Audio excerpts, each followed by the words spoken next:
I am absolutely astounded that the Democrats could put forth such a disaster of fragmentation called a convention.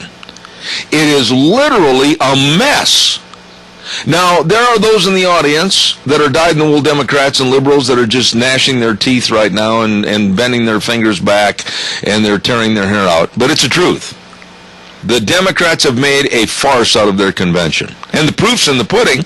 They're split themselves on their own floor for their own votes. Now, the Democrats, wrote God out of their platform. And they also wrote Jerusalem out as not being the capital of Israel. Oh, there was a flap. Oh, there was dissension. Oh, there was yelling and screaming between the Democrats. Well, then what happened last night was absolutely the sloppiest, worst revote that I have ever seen. And you've had 4-H meetings that are better than this. Holy hat racks. They went to revote on the platform, and if you think I'm kidding, go to the news, pull up the tapes, listen to it, watch it yourself. They went to a revote on their platform, and they had to do it 3 times.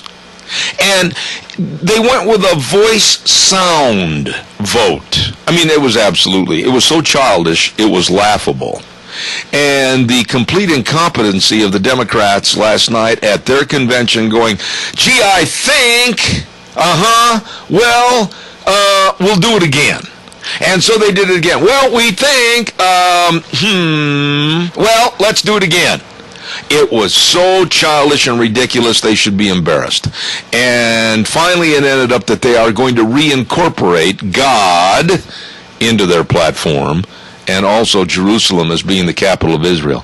I'm not kidding you, folks. It was a disaster. It was embarrassing. It really was embarrassing. Not to the point where I felt sorry for them, because I feel like they have it coming, because they're completely unorganized, and they deserve all the trouble that they're getting.